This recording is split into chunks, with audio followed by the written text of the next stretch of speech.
I'm just taking the thumbnail. Having my ponytail forward looks so much cuter. We'll make it through. Next time I won't look bald.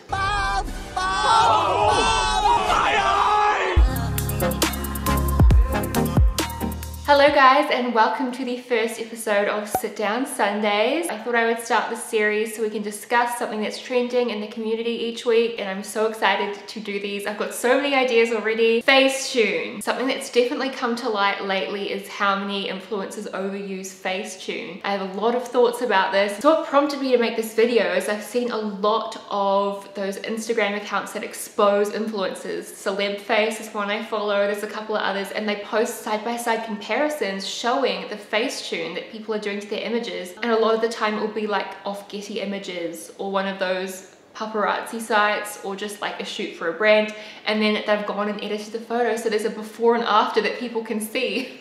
Whoops. Not just influencers either, surprisingly. Like Rita Ora's really bad for it. Who else? Like gorgeous Victoria's Secret models, which just proves we all like low-key have body dysmorphia. Obviously there are celebrities and so on that tuck themselves in a little bit, but we know what they look like on the red carpet. Like it's nothing too major. The people that have really come under fire are influencers. I'll use an example of Tana Mongeau. Can I open your Facetune and do a before and after? I mean, no. She posted this Facetuned image of herself on Instagram, and then her friend, I think it was Trevor Moran, posted a vacation vlog, and this is a still from the video footage of her obviously on the same day in the same bikini. I think that a joking caption or something would have made it okay because she is known for joking about using Facetune, but the more I see someone's images without them making a point of saying they're Facetuning them, I'm just gonna think that they've lost weight. Facetune was kind of a secret and the general public didn't really know about it yet. So now like your average woman probably has Facetune on her phone and she'll use it to like details her eye makeup or smoothen out her skin, like get rid of a pimple. I feel like for a long time, and I'm talking like at least a year, for a long time it was undiscovered by the general public and sort of a well-kept secret in the influencer community. But that just makes sense, doesn't it? That influencers wouldn't want to disclose about it. You know, your average person using an iPhone versus an influencer taking pictures on an iPhone, it's gonna give them that edge to secure sponsored content. I remember viewers writing on photos like, oh my gosh, does this with a DSLR camera? Like, how did you get your makeup to look like this? Remember the whole blinding highlight trend? People didn't know that wasn't actual makeup. People were just so confused about it, but nobody disclosed. They were just like, oh yeah, like my highlights popping, when really they're just gone with the tool, like scratching it on with the paint tool, which is just unethical if you ask me. But then again, traditional media outlets and all sorts of companies use Photoshop. So is it any different? Do you know what I mean? I would love to hear your guys' thoughts on this, if you think it's ethical or not to use a lot of Facetune in pictures when traditional media does it. Like they Photoshop the crap out of their images and that's still a billboard or an advert. It feels like a violation of trust because people have that close connection with influencers that you don't have, say, if you see a celebrity on a billboard. I feel like that kind of marketing is not as effective now anyway, but an influencer you get really close to. I hate that term, but you know what I mean. You kind of trust them because that's how you get to know them and you just think they wouldn't lie to me, but maybe they do. I've had a couple of you say too that your friends have now downloaded Facetune and they drastically alter the way they look in pictures, which makes me like, I can only imagine being my insecure ass little 16-year-old self with access to Facetune. God knows what would have happened. It's just really morphing how people think they should look. I put up this meme on my Facebook the other day. I honestly worry, like I've turned into a mum, but it's just, isn't it so scary? Imagine having a daughter and she has like Instagram and she wants to have all these fillers and stuff done and she's like 14, like, oh, anyway. Sorry if this is all over the place. I just have a lot of thoughts on this. Do you even go to this school? I just have a lot of feelings. Like I could also look this good and get lots of followers if I wanted with Facetune. It's not hard to do that. If you guys want to see a video of me Facetuning my selfies, I can show you how different I can make myself look if you want, but then I don't want people to take it as a tutorial. Oh my gosh. It's fun. You can get carried away on there, definitely. Also, another point to make with that is if you're a follower of a blogger that jokes about using Facetune and that supposedly excuses them from doing it, that's all well and good. But if you're just on your explore page and you stumble across an image like that, you're not going to know that this person's like joked about Facetune 10 videos back and they sometimes write it, or you know what I mean? Like it's just damaging in general. for people to think that so many girls look like this. People think it's unretouched when it's not, especially if they're not a follower of that particular person. I like to think people are more aware than we give them credit for of the amount of manipulation that goes into social media content, but it still surprises me. It still surprises me, and I work in this industry, so I don't think people are. It's absolutely crazy. Like, I'll meet someone at an event, nice to meet you, I'll follow you, and then I go on their page and they look like 10 inches taller, tan. I might notice they've got a like cute crooked smile in real life, I don't know, and then on their page they've got like beautiful white shiny teeth, and like, it's just like absolutely crazy. You could follow some of these people and then see them in the street and you would have no idea that you've just seen that person, which is scary to me. I think a lot of us are able to piece together the fact that a bikini pic on Instagram is not a wholly accurate representation of someone, right? But I think all of you guys, as in like my subscribers, we are all a similar-ish age. We're like in our early 20s, or, you know, not all of us, but I think we can use that logic to kind of piece together the bigger picture. What really worries me is girls that are 12 or 13. I don't know, it's hard because I'm all for self-expression, but I think it's coming from a place of insecurity for a lot of younger girls because they just can't discern the fact that it's not like reality from, you guys know what I mean? I don't know.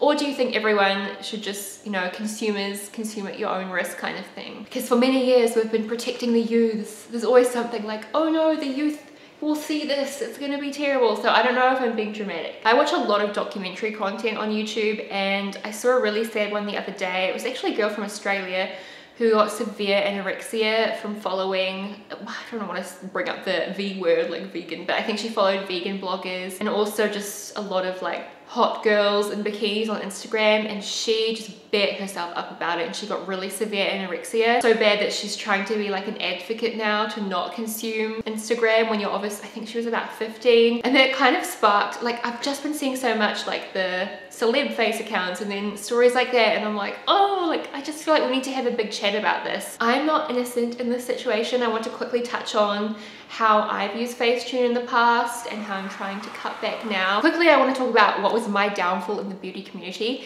I stopped uploading videos because I got really bad acne. For me, it wasn't like, I don't want to say there's such a thing as cute acne and ugly acne, but like there kind of is. Like whenever I see people with acne, it's just like under the skin, and like sure, it can be really red. Oh my gosh, I sound like the worst person ever right now. I don't know, maybe it's because it's on other people. I'm like, oh, their acne looks good, but for me it was just so many whiteheads and like bleeding, just so pussy. Be on camera in HD and make people look at this, and to make it worse, I already had hate comments of people being like, you should wash your face, and then I deleted a bunch of my old videos. But I just want to tell you guys, if you're a YouTuber, don't do that. Oh my gosh, it was the worst mistake I've ever made. I'm like losing subscribers now, and it's so sad because I deleted all my old videos, and I should have just at least privated them. Like if you're embarrassed of your old videos, that's fine, but at least private them so then you can notice if your subs start going down and just like make them public again. I had so many videos that were like not in the millions of views, but definitely a lot higher views than I get now, like 600,000 views or 800,000 views. My MAC lipstick collection, like I used to have heaps of videos like that, and then I was in a really dark place, like self-confidence wise, and I was just embarrassed to like be alive. I just decided to do, I was like, this is the new me, like my new videos are not as embarrassing or whatever, so I'll just like delete all my old videos without thinking that's what brings the traffic into your channel. Like none of my videos these days have that many views, so how are people gonna find my channel?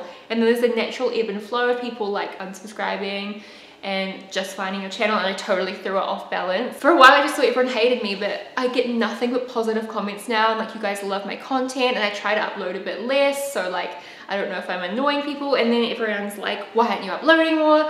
It's just like the worst ever. So now I just don't care. I think I'm about to go under 200,000, but I was like, you know what, it doesn't matter, I've still got my play button. Don't do that.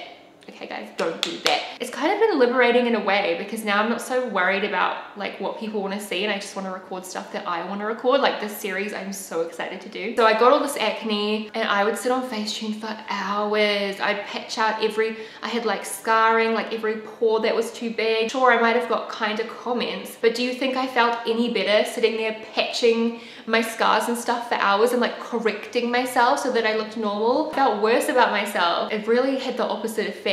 Like and I probably could have helped people if I had just left my acne there. Felt like no one else was struggling with the same thing, when in reality, a lot of people probably were, but because none of us were showing our skin in pictures, nobody was getting anywhere. And yeah, I just feel really terrible now. What makes it even worse is some of you guys probably saw the pictures that I had edited for 2 hours and thought, man, I wish my skin looked like that. Like, I've got acne, or I've got like, oh, it's such a bad cycle. How much Facetune is ethical and how much we should be using. I would love to know what you guys think in the comment section. Also, if you feel open enough to write it, you could maybe let us know how much you Facetune, how often you use it, have you even heard of it? Some people might not have heard of it even, which is like shocking because so many bloggers overuse it. A big company that I'm currently doing a sponsored campaign with, I won't name them because I don't want to get sued.